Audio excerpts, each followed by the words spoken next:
وەشەویستەکەم یۆجە صفاتە گەورەکە دڵ و ئێمە وەشەویستین. فرە وەختی ئێمە ئەجیانمە وەشەویستی ئەجرش چەندێ سەر ورمەگێرمێ گر وەشەویستیەکە دڵ و تۆرە گوزەر کەرەوە یا بۆ بە فەزڵ و گەورەیەوە پێیتۆ چونکە ئیحسان نە بەکارڵ ئاردەن یا بۆ بە خراپەوە فرە گەورە سەر ئارۆنە ئیعلام و عالەمی ئامێنە مانە وەشەویستیشە فاڕێن لە پێی مەسائل و جنسی و بابەتێک گولانەی شەهەوانی کاتێوانە حب و وەشەویستی معنەوە فرە خۆڵەشە. ئینسانی ئیماندار دائما وەشەویستەکەشەنە وەشەویستی چەنی خوای چەنی پێغەمبەر و خوای چەنی ئیماندارە فاڕۆوە. وەشەویستی چەنی خوای گرد و معنایەکەش مۆپەن حتا خوای زیاتر بشناسە وەشەویستیش پێی زیاتر چەنی پێغەمبەری صلی الله علیه وسلم چەنی ئیماندارە سەر و زەوین هەر یاگێ و هەر مەملەکەتێوە نەبا مادام ئەهل و قیبلێنێ و ئەهل و خواناسی و دیندارینێ. فەرمایشتی پێغەمبەری هەنە صلی الله علیه وسلم حەز کرد و ئارۆ خزمەت چۆنە مردیمێ بە معنێوە تر ئێمە وەشەویستیمانە نزیکێ بیمێوە جە خوای خوا جەل جەلاله حەدیثی قودسیە نەفەرماوە ما تقرب إلي عبدي بشيء أفضل من أن يقترب إلي مما افترضته عليه. فرماوه هیچ عبدەکان نییە کە نزیک بۆ جەمن بە ئەنداز و ئانەی ئا فەرزێ سەرش فەرزم کردن فرە نزیک بێجە خوای بەهۆ فەرز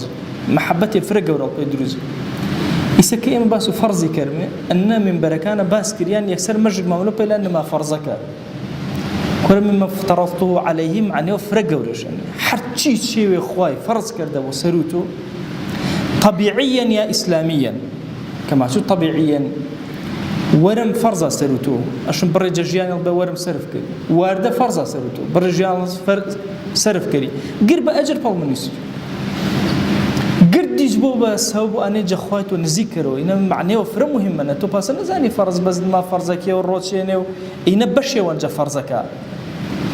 معاملة كري معاملة كري بازارنا فرزا سروتو بلي بازار ومعاملة كري قرب أجر فضل بالمنيس اليوم پنش برز بیو لا خوای نزیک بیو جا خوای جل جلاله هرچی فرضکی هنه مجاری چانا جمع فرض تنها انك نماکی جبه جه کرنی والی و هنه کزنیا ویش کرو تو همکار شنیو سرپرستیش کری ویش کری اینا فرض سرم اگر جنی و بو کرو ماماوتو کرو متیوتو هیچ کسی وجنه بو فرض شرعا سرتو ویش کری این هر فرضه همسي وهن ممانه ومن منطقة كو كسجنية بكسا سور زاني إنك سيون رجل أبو مكرينا أمان إيه منطقة هر شوازة شوازك فرزة سرو خلقوا منطقة إيش ممان داريش كلا فرزة كي جورين شريعتنا فرينين بعض فرز ما هني كسيني بعض فرز ما هني أسرة وعائليني بعض فرز ما هني واجبك ومالجيني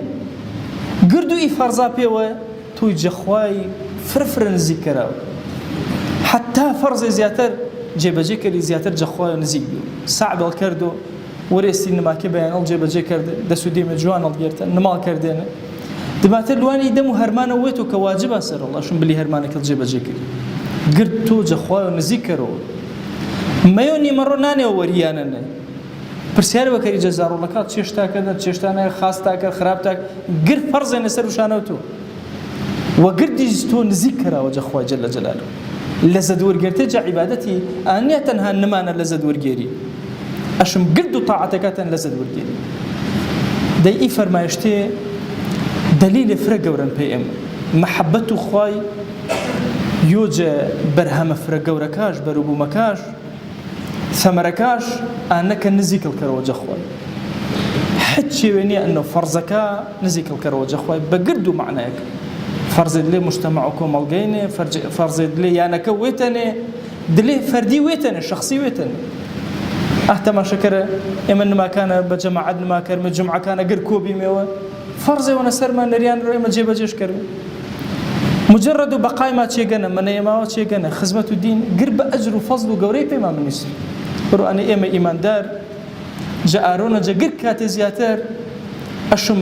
معنایەکە عیبادەتی گەورە کەرمێ وەڕای لەزەت وەرگێرمێ مشکلە و ئێمە ئانەن خەریکە نمایەکە چەند لەزەت مەمەنەوە چی چونکە مەفهوم و عیبادەت و مەفهوم و حوبی ما بە گەورەی وەرنەگرتن ئەگەر مەفهوم و حوبی بە گەورەی وەرگێری وتەی چڵ هەر عیبادەتە نانواردەی چڵ هەر عیبادەتە نزیکیە جە خوای جەلە جەلالوه بە محەبەت و موسی بە محەبەت و وەری بە محەبەت و وەریۆ بە محەبەت و حتا سەرجەیی چەندی خێزانەکە کەری وەشەویست فەرماواش حتا چانەی چەند ئەجرتا دەستگن واشە یا رسول الله صلی الله عليه وسلم کەسێ وەش لەزەت وەرگێرۆ چەنی فەرماواش کریەی لەزەتەی حرامەنە وەرگێرۆ مادام حەڵاڵەنە جێبەجەشکەرۆ بە ئەجر و فەزڵ پێش بنویست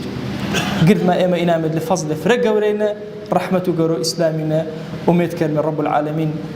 ئێمە محەبەتش پێ بەرز کەرمێەوە ئایز محەبەت و ڕەحمەت و وێژ مجۆ ملمارە خوایە داواوە نەکەرمێ گەڵ نەماچا عەبدا